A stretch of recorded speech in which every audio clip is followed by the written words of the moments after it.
Hello everyone, I'm Teresa Miller and welcome to Writing Out Loud. My guest today is Jim Stovall, a television magnate, athlete, writer. Jim, what is it that you don't do? Oh, up till now, this show I haven't done, so I'm delighted to be here with you. And you say that having interviewed people like Frank Sinatra and Katharine Hepburn on the Narrative Television Network. Well, it's, you know, that's easy to do. It's tough for you to interview someone like me. I mean, when I'm interviewing somebody famous like that, it's easy.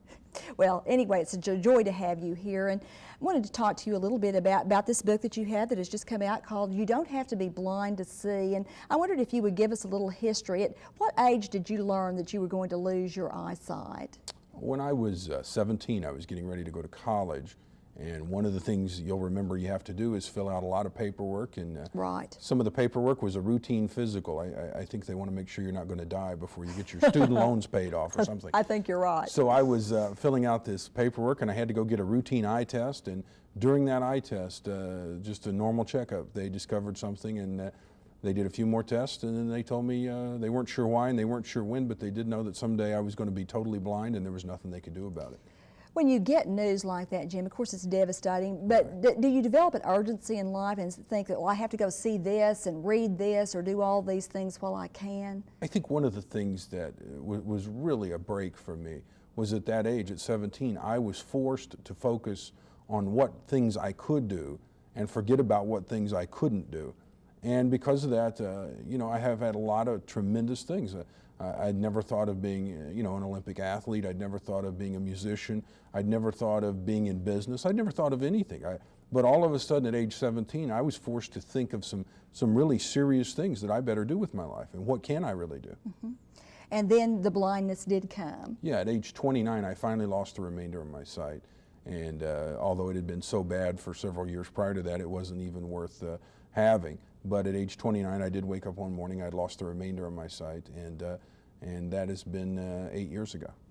Did you find times that when you lost your eyesight, when people tended to stereotype others who have visual handicaps, and I say visual handicaps because we're going to talk about seeing in a different way throughout the interview, but what about that stereotyping? Oh yeah, I think people assume that when they meet me, if they've ever met another blind person, you know, well, I have a friend in Cleveland, Terry, who's blind. Have you ever met him? Like, I would have some reason to have met this guy or something. And they make a lot of assumptions about who you are and what you can do and what you can't do. And I think it's important for us to always remember, we always live up to the expectations that we put on ourselves or those that we allow other people to put on us. And one of the most devastating things about being blind, or any disability, I think, is the fact that people around you place very few expectations on you. Mm-hmm. You could sit around and do nothing for the rest of your life and they would not say anything about it. But you went ahead and you've written a book now. What made you decide to write a book?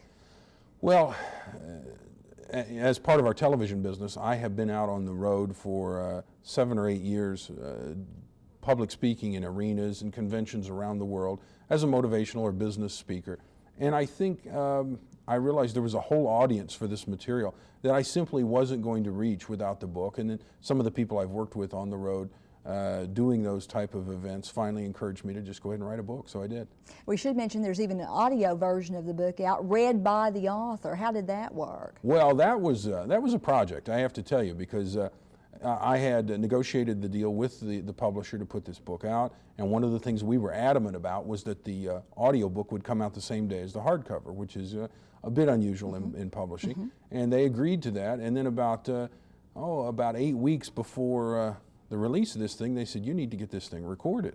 And I said, well, okay, how do you do that? I didn't know how they abridge these things. Right. So they sent me this 100-page script and said, just read that in your own studio. Since we have our own studio, I said, I'm not going to go there. I'll just do it here and send you a DAT tape or something.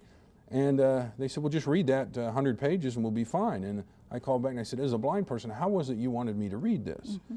And so thankfully, I had one of the young ladies, Kelly Morrison from our office, read the book like a half a sentence at a time with the right inflection at the commas and everything. And I said exactly what she said, and then they miraculously, through this new technology, took her out and squeezed me together, and there it was. It's a wonderful accomplishment. And it's really amazing. Do you like to listen to it? No, I don't. I don't listen to that. I don't watch myself on television. No, I don't do that. Would you talk to us a little bit about the irony of this title, You Don't Have to Be Blind to See? What are you telling us with that? Several things. First of all, there's a lot of ways to be blind. There are many, many ways that people are blind. All of us are blind. And then I have learned so many things. Like I told you, if I had to look back at my life at a defining moment that has created whatever success I have, I would have to say it was the loss of my sight. Because through that loss of sight, I gained so much vision of possibilities and things that I can do that I wanted to pass along that vision to other people and let them know you don't have to be blind to see these things. Mm-hmm. You speak a lot in the book of the mind's eye. What can we do with our mind's eye? Well, I think the mind's eye properly used is almost like a divine or cosmic room service. Because I remember as an Olympic athlete, as a weightlifter, I learned from a tour I did with some of the Japanese and Chinese athletes that your mind is such an incredible thing. It will deliver what you tell it to deliver. And they have determined that, be it lifting weights or doing anything else that people do, that your mind cannot tell the difference between something you actually did and something vividly imagined. And anybody that's woke up in the middle of the night having a nightmare experiences that. You have the sweats and the hearts racing and everything else that happens to you. Well, the same thing can happen. If you can see yourself doing certain things, see yourself achieving, see yourself being successful, you're in your mind, you will simply go and perform that or duplicate that task. Do you practice that yourself quite a bit? Say you're going to have a tough interview with someone like Katharine Hepburn or Frank Sinatra. Do you visualize that interview mentally? Sure I do. I have it in my mind how I want it to go and where we're going. And even more than that, when I work on the platform or stages in these large arenas, and they're all different. If I was President of the United States, every stage and every hotel room in America would all be exactly the same. But they're not, so every time I get there I have to step it on, it's 13 steps to the edge and this far to the microphone, and you got to make sure you know what you're doing and memorize all this. So I kind of visualize what that looks like. And I visualize the set here and visualize what you look like and everything that's going on here, and that's kind of my grounding or my cues where I come from. And talking about this mental visualization, have your dreams changed since you've lost sight? Well, tremendously. You think of things differently, and it may not be actually how things are, but you visualize things differently and you think about them differently, and it's a whole new perspective. And I find it interesting that most people that can see think being blind would be the worst thing that can happen to you. It's certainly not, but it's not worse or better. It's just a different perspective I have. And other than doing interviews like this or writing books or talking to people or getting off a book tour where everybody wants to know about it, other than that, I go days at a time and never think about the fact that I'm blind. It doesn't occur to me.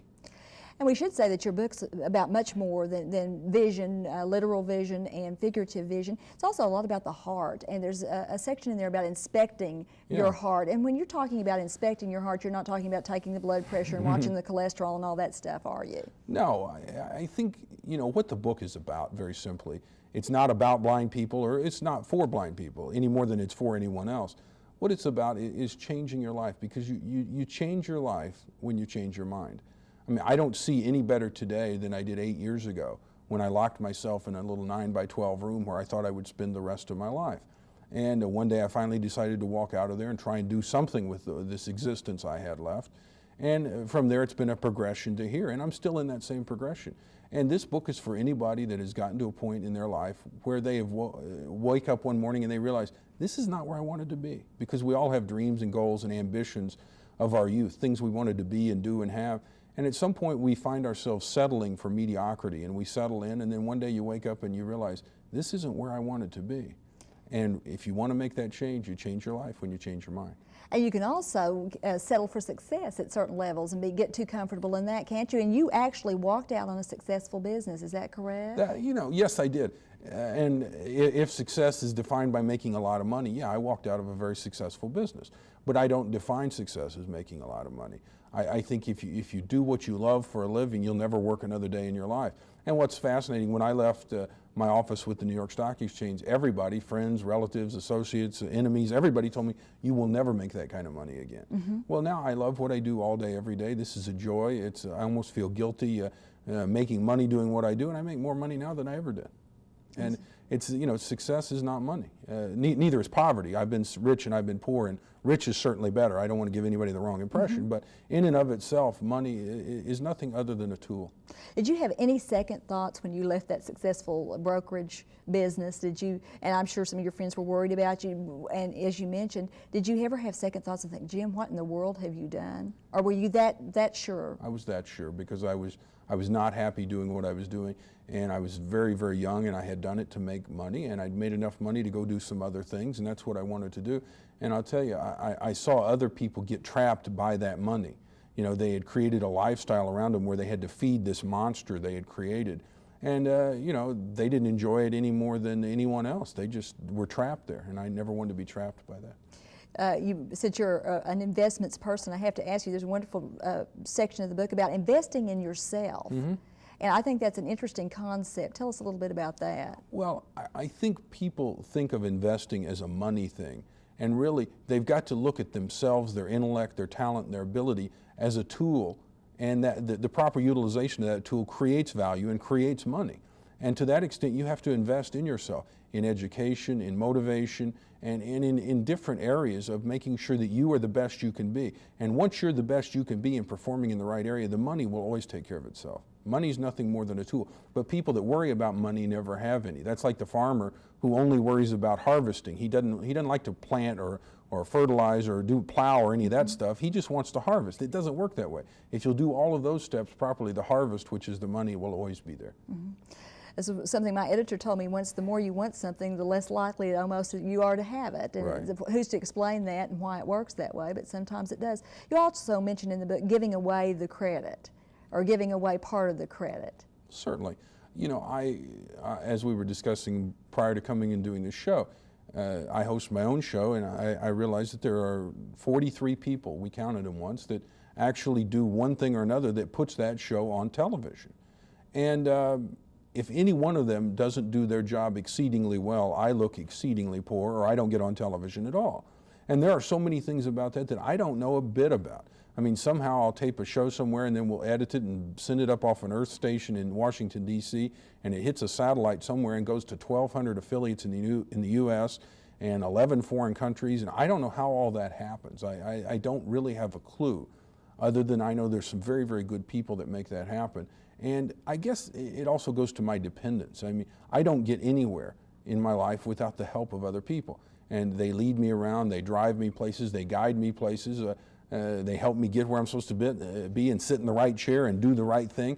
And when there are people that personally and professionally are willing to dedicate their eyes to make it possible for you to do what you do, you have to take every opportunity, including this one, to say thank you. Now, was it hard for you at first to rely on other people? Because you're a pretty self-sufficient sort of person in most ways. Oh, yeah, I think being a former athlete and a business person, it's hard to be dependent and say, I need help. And I think it goes to the old male ego a bit to say, you know, can you please help me? And you have to realize that, you know, there are a lot of things I can't do without help. And, you know, I need help to do certain things. And so I have to focus on the things that I can do. And you do many of them very well. Jim, we're going to come back for another segment after a brief message. We'll be back in just a minute.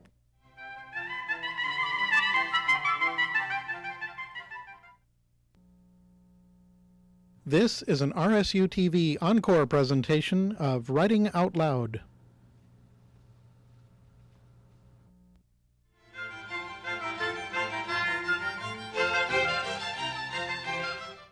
Welcome back to Writing Out Loud. I'm visiting with Jim Stovall, the author of You Don't Have to Be Blind to See. Jim, we were talking about giving away the credit and acknowledging the people who help us in our lives. And you mentioned your wife, Crystal, a great deal in your book. Right. And you mentioned several people. Is it important for all of us to have family support or an extended family out there supporting us as we pursue our dreams? Oh, it's important to have somebody on your team. Somebody who's your cheerleader. Crystal has always been mine, and I got to tell you, she's the real writer in our family. She has 2 books that'll be out next year, and through Pinnacle Books, and she's the real writer in our family. I just have some things that I wanted to share with people, and I've been sharing them for a long time on television and on the platform around the country, and this book was simply another way to share that same information.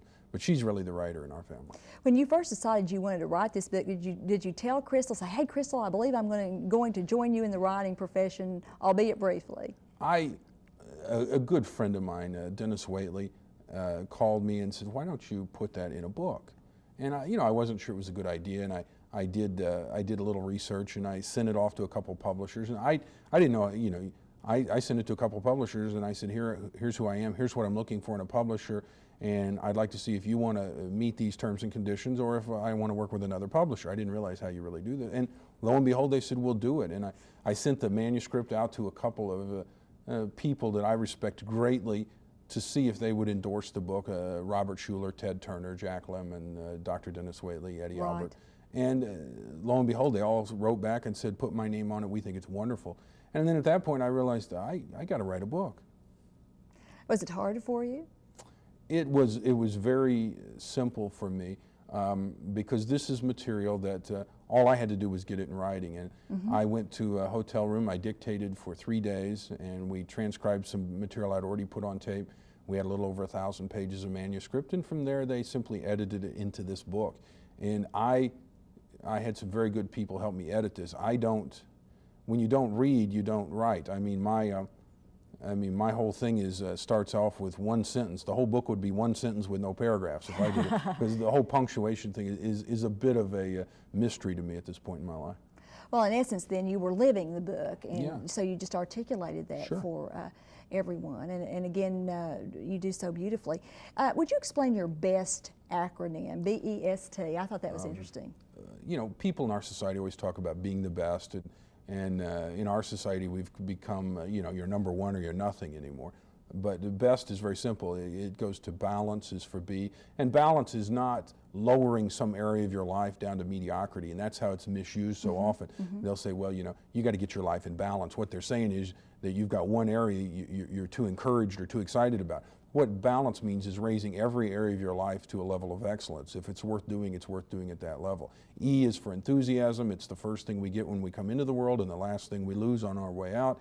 And if you are not enthusiastic about what you do all day, every day, you need to change it, because this is not a practice game. This is the World Series and the Olympics and the Super Bowl all rolled up into one, and this is the one shot we got at creating the life we want. So you got to have enthusiasm. S is for single-mindedness. The whole world belongs to someone that will focus enough on one thing to do it at a level of excellence before they go to the next. And T is for tenacity. You can do anything you want if you just don't know enough to give up. Is single-mindedness just short of stubbornness? Just short of that. It's a kind of a politically correct way to say stubborn. Okay, I like that. Tell us also about the Narrative Television Network. We've talked around that, but I don't think we really explained that adequately for our audience. Well, the Narrative Television Network makes movies and television accessible for our nation's 13 million blind and visually impaired people. How did you come up with the idea for that? I think the idea is as old as anybody who is a blind person or who lives with a blind person. They're used to narrating all the time. But I had lost my sight. I had met a young lady, Kathy Harper, who helped me found this company. And we were sitting around one day, and I put on a movie that I'd seen a lot of times, and I thought I'll just be able to listen and follow this thing. And after a while, it had worked, but then somebody shot somebody and the car sped away and somebody screamed and I forgot what happened, and I said, somebody ought to do something about that. And I think whenever we hear ourselves say somebody ought to do something about that, we just had a great idea. And we began releasing home videos, and the demand was so heavy among the 13 million blind and visually impaired people and their families. We decided in 1989 we needed to go on television with our first affiliate, and now we have 1,280 affiliates. We go into 25 million homes here in the United States, and we broadcast in 11 foreign countries. So actually what you're doing is providing some narration for Right. things that can't be seen. Right, in between the dialogue, we insert the voice of a narrator to describe the visual elements of the program. And probably one of the most amazing things to me, because our writers are so good. We have 12 of the best writers anywhere, and we've won an Emmy Award and an International Film and Video Award, and one of the ones we're most proud of is our 12 writers were given the Golden Georgie Award, which is the top script and screenwriting award from the Writers Foundation of America. One of the most amazing things, though, is that is that 60% of our audience is made up of fully sighted people who simply enjoy the programming.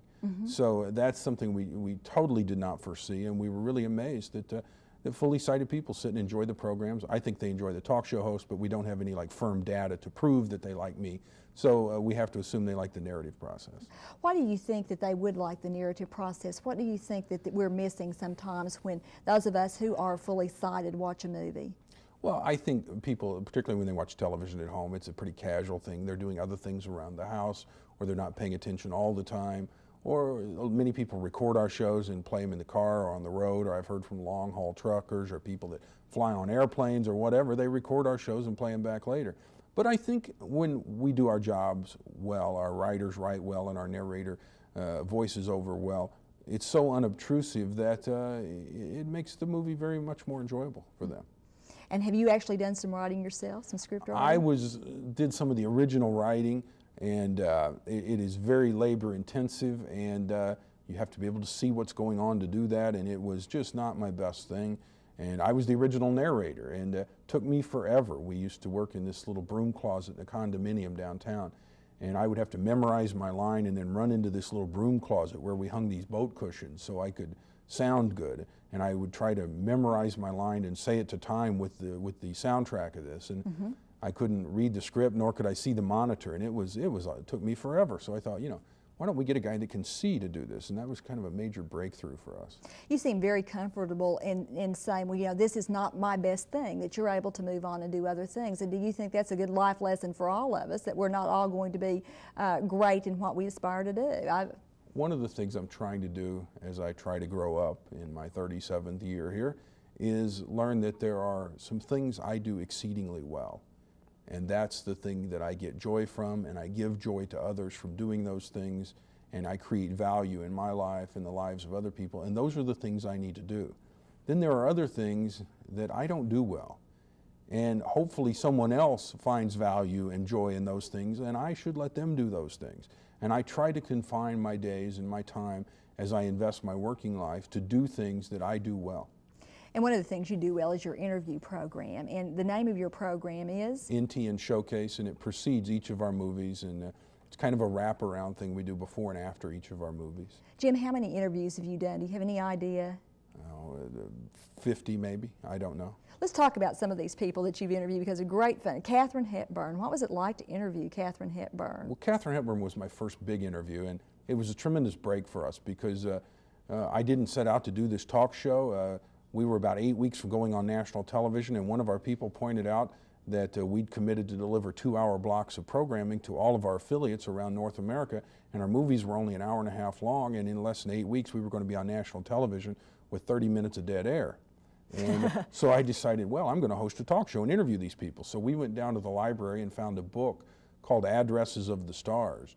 And we wrote people like Jimmy Stewart and Katharine Hepburn and Jack Lemmon. And I wrote them a letter and told them what an incredible career opportunity I was going to give them for no money to come on this non-existent talk show on my mythical network here. And could they please hurry up and let me know because I'm on national television in 7 weeks now.